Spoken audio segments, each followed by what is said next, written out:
अस्सलाम वालेकुम। पहले लेक्चर में हमने बात की थी ऑक्टेट रूल क्या है, डुप्लेट रूल क्या है, इसके अलावा कोई भी एटम बॉन्ड क्यों बनाता है। हमारी जो सीरीज़ है वो है केमिकल बॉन्डिंग, तो इसके कुछ ये बेसिक्स हैं और फिर आगे हम जाएंगे। इसी तरह आज हम पढ़ेंगे कि कैटाइन है, एनाइन है, कैटाइन के ऊपर पॉजिटिव चार्ज है, एनाइन के ऊपर नेगेटिव चार्ज है, क्यों होता है, और उसके बाद हम देखते हैं कि आयनिक बॉन्ड क्या होता है। सबसे पहले देखते हैं कैटाइन क्या होता है। तो कहता है कैटाइन, ये कैटाइन से भी पहले चले तो हमारे पास होता है ions. What are ions? Ions होता है any charge species, any charge species is called anion. कोई भी स्पीशी हो जिसके ऊपर चार्ज हो, चाहे पॉजिटिव चार्ज हो चाहे नेगेटिव चार्ज हो, वो आयन कहलाती है।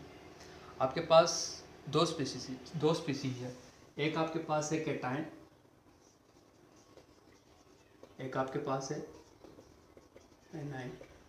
कैटाइन कैसे बनता है, एनाइन कैसे बनता है, आपने शायद पहले पढ़ा होगा। कैटाइन है, कैटाइन आपके पास होता है positive charge species, positive charge species is called cation. किसी भी स्पीशी के ऊपर पॉजिटिव चार्ज हो, जैसे सोडियम है, सोडियम के ऊपर पॉजिटिव चार्ज है, मैग्नीशियम है, मैग्नीशियम के ऊपर +2 है, पोटाशियम है, पोटाशियम के ऊपर +1 है, ऐसे आपके पास पॉजिटिव चार्ज स्पीशी को बोलते हैं कैटाइन। इसके ऑपोजिट है एनाइन। एनाइन क्या होता है? Any negative charge species, negative charge species is called A9. जैसे आपके पास एग्जांपल है तो आप एग्जांपल में ले सकते हैं हैलोजन ग्रुप। जैसे आपके पास क्लोरीन है, ब्रोमीन है, फ्लोरीन है, आयोडीन है। या आपके पास किसी भी स्पीशी के ऊपर अगर आपको नेगेटिव चार्ज नज़र आता है तो वो एनाइन होता है। अब सवाल ये है कि किसी भी स्पीशी के ऊपर पॉजिटिव चार्ज कब आता है और नेगेटिव चार्ज कब आता है, तो इस पर बात करते हैं। लास्ट टाइम हमने कहा था कि कोई भी एटम हो वो अपना ऑक्टेट कंप्लीट करता है। अब यहाँ पे देखें तो पॉजिटिव कैटाइन की तरफ जाते हैं तो सबसे पहले कोई भी ग्रुप 1 ग्रुप 2 से एलिमेंट लेते हैं। फॉर एग्जांपल जैसे हमारे पास है सोडियम। सोडियम का आपको पता होना चाहिए कि इसका एटॉमिक नंबर क्या है। इसका एटॉमिक नंबर है 11। अब ये एटॉमिक नंबर होता क्या है? किसी भी एटम के पास टोटल इलेक्ट्रॉन कितने हैं, किसी भी एटम के पास टोटल इलेक्ट्रॉन कितने हैं, किसी भी एटम के पास टोटल प्रोटॉन कितने हैं। क्यों? क्योंकि इलेक्ट्रॉन और प्रोटॉन दोनों आपस में बराबर होते हैं। इस वजह से हम कह सकते हैं what is atomic number. What is atomic number? तो एटॉमिक नंबर आपके पास है the number of electron present, the number of electron revolving around the nucleus, या number of proton present inside the nucleus of an atom is called atomic number. अब हर एक atom के पास अब हर एक एटम के पास नंबर ऑफ इलेक्ट्रॉन डिफरेंट हैं, जिसकी वजह से हर एक एटम का एटॉमिक नंबर भी डिफरेंट होता है। यहाँ पे हम बात कर रहे थे सोडियम की, कि सोडियम है, सोडियम का एटॉमिक नंबर 11 है। क्लोरीन है, क्लोरीन का एटॉमिक नंबर 17 है। 17 से क्या मुराद है? इसके पास 17 इलेक्ट्रॉन या 17 प्रोटॉन है। अब सोडियम भी अपना ऑक्टेट कंप्लीट करना चाहेगा, क्लोरीन भी अपना ऑक्टेट कंप्लीट करना चाहेगा। आपको पता होगा कि न्यूक्लियस के बाद पहला शेल, दूसरा शेल, और ये आपके पास तीसरा शेल। अगर 11 इलेक्ट्रॉन है, 11 इलेक्ट्रॉन है, तो पहले शेल में आपके पास 2 इलेक्ट्रॉन होंगे। दूसरे शेल के अंदर 1 2 3 4 5 6 7 8 इलेक्ट्रॉन मौजूद होते हैं। अब आपके जहन में ये सवाल आ रहा होगा कि पहले शेल में 2 इलेक्ट्रॉन क्यों आते हैं, दूसरे में 8 क्यों आते हैं, 8 से ज़्यादा क्यों नहीं आ सकते, या पहले शेल के अंदर 2 इलेक्ट्रॉन क्यों आते हैं। तो इसको हम आने वाली वीडियोस में क्वांटम नंबर्स के अंदर पढ़ेंगे कि प्रिंसिपल क्वांटम नंबर्स हमें बताया गया, ज़ुमीतुल क्वांटम नंबर बताया गया कि किसी भी शेल के अंदर इलेक्ट्रॉन कितने आ सकते हैं। इसके पास टोटल हो गए 10 इलेक्ट्रॉन। 10 इलेक्ट्रॉन 1 2 8 और 1 इलेक्ट्रॉन रह गया, ये आपके पास 11 इलेक्ट्रॉन पूरे हो गए। इसी तरह अगर क्लोरीन की तरफ जाएं तो क्लोरीन के पास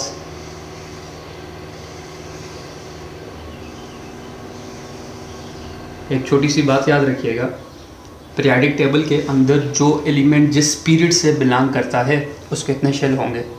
सोडियम आपके पास तीसरे पीरियड से बिलोंग करता है तो इसके 3 शेल हैं। ये सेंटर में न्यूक्लियस है, इसके पास सेंटर में न्यूक्लियस है। ये भी 3rd पीरियड से बिलोंग करता है। पीरियड क्या है, आपके पास हॉरिजॉन्टल रोज हैं, लेफ्ट टू राइट जो जाते हैं।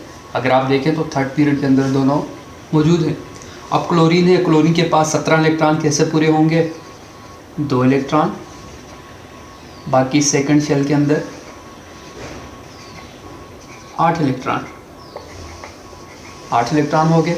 बाकी कितने इलेक्ट्रॉन रह गए, 7 इलेक्ट्रॉन, 1 2 3 4 5 6 और ये 7। अब सोडियम ने भी अपना ऑक्टेट कंप्लीट करना है, क्लोरीन ने भी अपना ऑक्टेट कंप्लीट करना है। तो इसके लिए दोनों क्या करेंगे, तो इसके लिए कुछ यूँ करेंगे कि सोडियम है, सोडियम 7 इलेक्ट्रॉन नहीं ले पाता क्योंकि इसकी इलेक्ट्रोनेगेटिविटी नहीं है, क्योंकि ये साइज़ में बड़ा है क्लोरीन के मुकाबले में।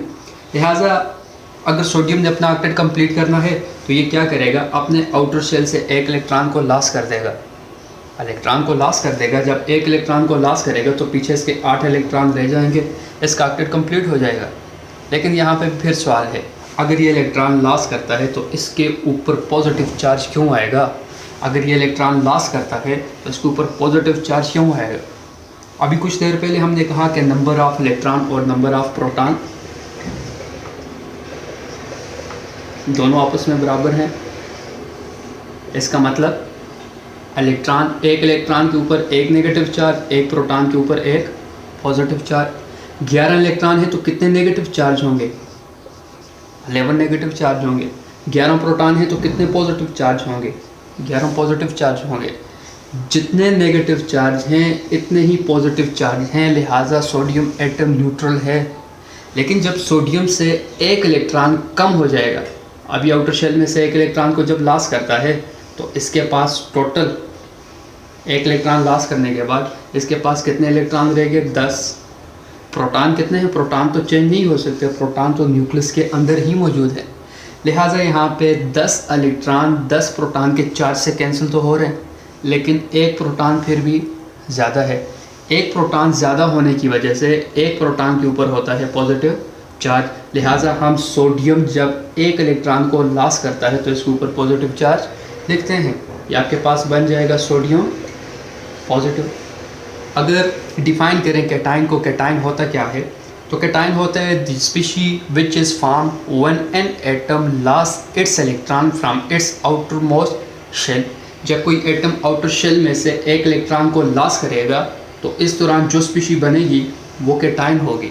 और इसके ऊपर पॉजिटिव चार्ज इस वजह से है क्योंकि न्यूक्लियस के पास प्रोटॉन की तादाद चेंज नहीं हुई, सिर्फ और सिर्फ 1 इलेक्ट्रॉन की तादाद कम हुई है। अब यहाँ पे याद ये रखना है कि यहाँ पे आपके पास 1 इलेक्ट्रॉन सोडियम ने लॉस कर लिया है। अब जाते हैं क्लोरीन की तरफ। क्लोरीन को देखें ज़रा, क्लोरीन क्या कहता है, क्लोरीन कहता है कि इसके आउटर शेल में 7 इलेक्ट्रॉन है।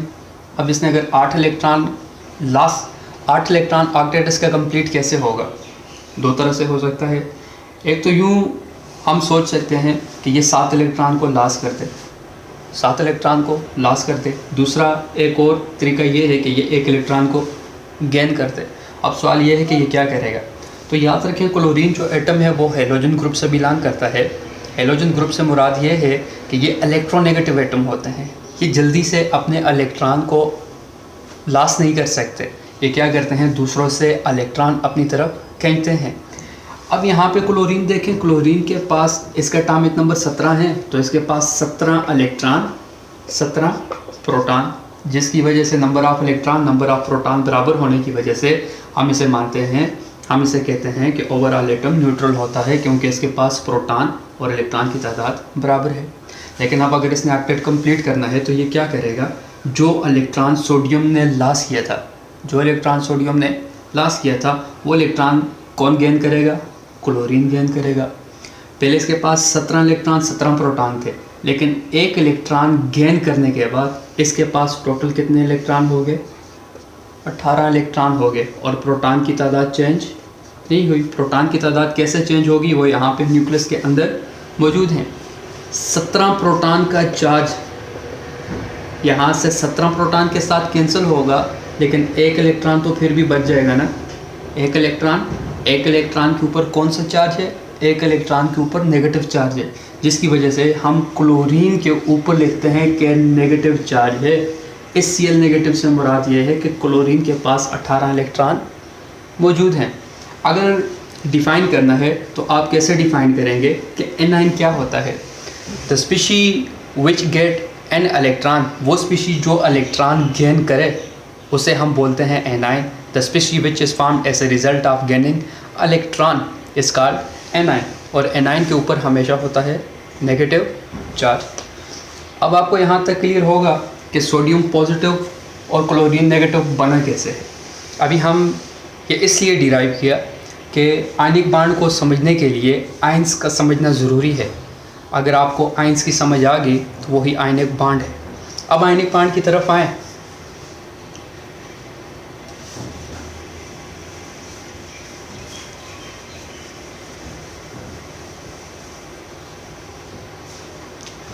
अब आयनिक बांड की तरफ आएँ।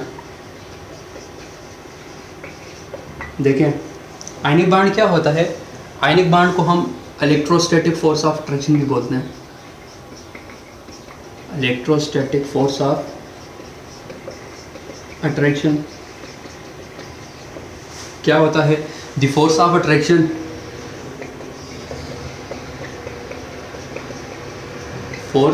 अट्रैक्शन बिटवीन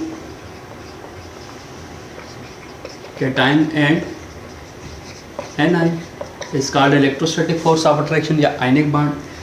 आपने रूल पढ़ा होगा कि जो अपोजिट चार्जेस होते हैं वो हमेशा एक दूसरे को अट्रैक्ट करते हैं। जो सेम चार्जेस होते हैं वो दोनों हमेशा एक दूसरे को रिपेल करते हैं। यहाँ पे सोडियम के ऊपर पॉजिटिव चार्ज है, क्लोरीन के ऊपर नेगेटिव चार्ज है। सोडियम के ऊपर पॉजिटिव चार्ज है, क्लोरीन के ऊपर नेगेटिव चार्ज है। तो अपोजिट चार्ज होने की वजह से ये एक दूसरे को अट्रैक्ट करेंगे। एक दूसरे को अट्रैक्ट करने की वजह से इन दोनों के दरमियान जो बांड बनता है वो कहलाता है आयनिक बांड। आप लोगों के माइंड में एक और डेफिनेशन भी होगी। आप लोगों ने कि transfer of electron from one atom to another atom as a result ionic bond is formed. तो यहाँ पे देखें वही तो हुआ है, ट्रांसफरिंग ऑफ इलेक्ट्रॉन हुई है। क्या हुआ है? Transfer of electron from one atom to another atom. As a result, ionic bond is formed। कैसे? सोडियम ने एक इलेक्ट्रॉन ट्रांसफ़र किया है क्लोरीन को। जब सोडियम ने एक इलेक्ट्रॉन ट्रांसफ़र किया है तो इसके ऊपर पॉजिटिव चार्ज आया इलेक्ट्रॉन कम होने की वजह से। इसी तरह क्लोरीन है, जब क्लोरीन ने एक इलेक्ट्रॉन को गेन किया तो इसके ऊपर नेगेटिव चार्ज आया। नेगेटिव चार्ज पॉजिटिव चार्ज के दरमियान जो फोर्स ऑफ अट्रैक्शन है, इस फोर्स ऑफ अट्रैक्शन को कहा जाता है आयनिक बांड। आयनिक बांड कहाँ पे बनता है? तो ज़्यादातर आपके पास ये बनता है ग्रुप 1 के एलिमेंट। ग्रुप 1 में कौन से आपके पास आते हैं? Lithium, sodium, potassium, rubidium, caesium. Group 2 में कौन से एलिमेंट आते हैं?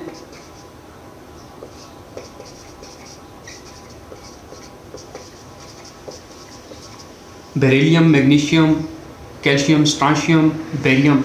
ये वाले बांड किसके साथ बनाते हैं? ये दो आपके पास बांड बनाते हैं ग्रुप 7 के साथ, फ्लोरीन, क्लोरीन, ब्रोमीन, आयोडीन। इसके साथ अगर ये बांड बनाएंगे तो इसके नतीजे में आपके पास आयनिक बांड बनेगा। क्यों? क्योंकि ये इलेक्ट्रोपॉजिटिव एलिमेंट है। अब इलेक्ट्रोपॉजिटिव एलिमेंट वो होते हैं जो एटम जितना जल्दी इलेक्ट्रॉन लॉस करेगा वो इलेक्ट्रोपॉजिटिव एलिमेंट होगा। लिहाजा ग्रुप 1 और ग्रुप 2 इलेक्ट्रोपॉजिटिव एलिमेंट हैं। ये अपने आउटर शेल से ग्रुप 1 एक इलेक्ट्रॉन लॉस करता है, ग्रुप 2 वाले 2 इलेक्ट्रॉन लॉस करते हैं। और हैलोजन ग्रुप इलेक्ट्रोनेगेटिव है। इलेक्ट्रोनेगेटिव से क्या मुराद है? इलेक्ट्रोनेगेटिव से मुराद ये है कि ये कितना जल्दी इलेक्ट्रॉन को अपनी तरफ अट्रैक्ट करते हैं।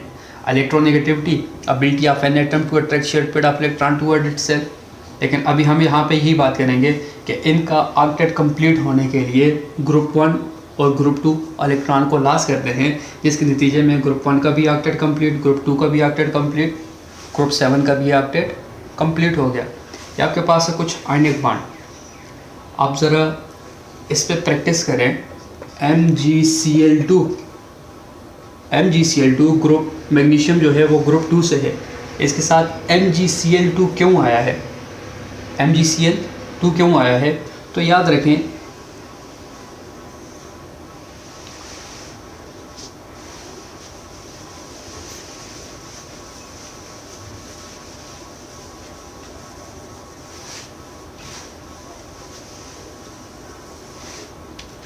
मैग्नीशियम क्लोराइड बोलते हैं इसे, मैग्नीशियम क्लोराइड। मैग्नीशियम है, मैग्नीशियम का एटॉमिक नंबर 12, क्लोरीन है, क्लोरीन का एटॉमिक नंबर 17।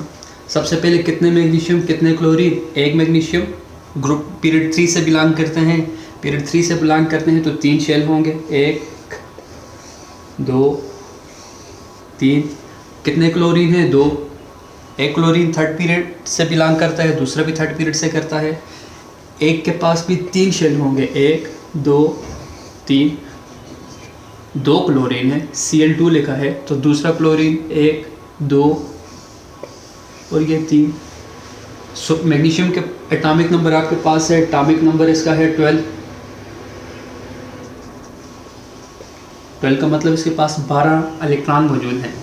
फर्स्ट शेल के अंदर KLMN, कैसे मुराद है आपका फर्स्ट शेल के अंदर 2 इलेक्ट्रॉन हैं, L के अंदर 8 इलेक्ट्रॉन हैं, M के अंदर 18 है, N के अंदर 32 इलेक्ट्रॉन हैं। 2n स्क्वायर का फार्मूला है, 2 इंटू 1 का स्क्वायर लगाएं, 2 इंटू 1 का स्क्वायर लगाएं, 2 इंटू 2 का स्क्वायर लगाएं, 2 इंटू 3 का स्क्वायर लगाएं, तो ये वैल्यूज़ आपको मिलती जाएंगी। इसी तरह क्लोरीन है, क्लोरीन का एटॉमिक नंबर 17 है, तो पहले शेल के अंदर 2 इलेक्ट्रॉन, दूसरे शेल के अंदर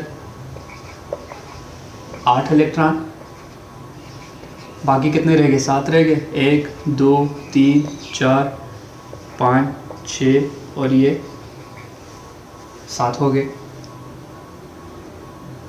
इसी तरह यहाँ भी 1 2 3 8 यहाँ पे हो गए, बाकी 7 रह गए। 1 2 3 4 5 6 7। इसके आउटर शेल में कितने इलेक्ट्रॉन? 7। इसके आउटर शेल में कितने इलेक्ट्रॉन? 7 इलेक्ट्रॉन मौजूद हैं। मैग्नीशियम के एटॉमिक नंबर 12, इलेक्ट्रॉन फिल करें। 1 2 3 4 5 6 7 8, बाकी कितने रह गए?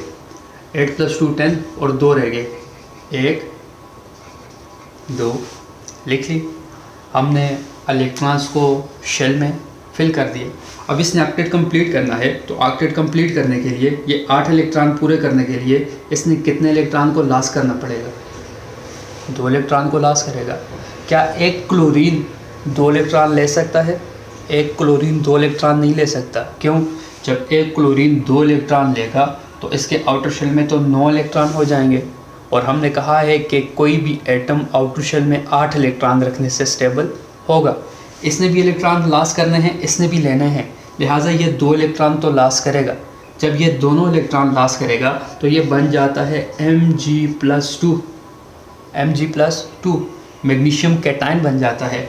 एक इलेक्ट्रॉन इसका आ जाएगा इस क्लोरीन के पास, आउटर शेल में 1 इलेक्ट्रॉन ऐड हुआ, 8 इलेक्ट्रॉन। दूसरा इलेक्ट्रॉन आ जाएगा इस क्लोरीन के पास, आउटर शेल में 1 इलेक्ट्रॉन ऐड हुआ, टोटल हो गए 8 इलेक्ट्रॉन। इसका ऑक्टेट भी कंप्लीट, इसका ऑक्टेट भी कंप्लीट, इसका ऑक्टेट भी कंप्लीट। यहाँ पे क्लोरीन ने 1 इलेक्ट्रॉन गेन किया, यहाँ पे भी क्लोरीन ने 1 इलेक्ट्रॉन को गेन किया।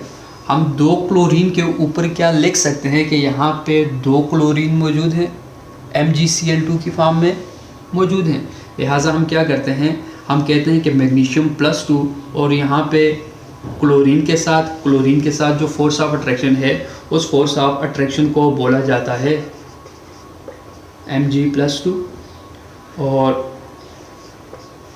Cl2 के दरमियान जो क्लोरीन नेगेटिव -2 के दरमियान जो फोर्स ऑफ एक क्लोरीन के ऊपर 1 चार्ज है, 2 के ऊपर -2 चार्ज है, इन दोनों के दरमियान जो फोर्स ऑफ अट्रैक्शन है, इस फोर्स ऑफ अट्रैक्शन को बोलेंगे आयनिक बॉन्ड बोलेंगे। कुछ एग्जांपल्स मैं देता हूँ, इन पे खुद प्रैक्टिस करें।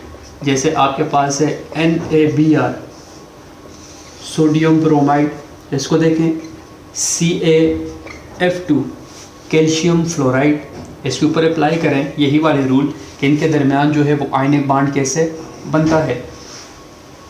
इसी तरह एक और लिख लें, पोटाशियम ब्रोमाइड, इन तीनों के ऊपर अप्लाई करें कि आयनिक बॉन्ड कैसा है। अगर आपने पिछली वीडियोस नहीं देखी जिसमें डुप्लेट और ऑक्टेट रूल के बारे में बताया है, अगर उसमें बताया यह है कि कोई भी एटम बॉन्ड बनाता क्यों है, इन्होंने आपस में बॉन्ड बनाया क्यों है, तो वो वीडियो देखने के बाद स्टेप बाय स्टेप आगे आएँ। Thank you very much.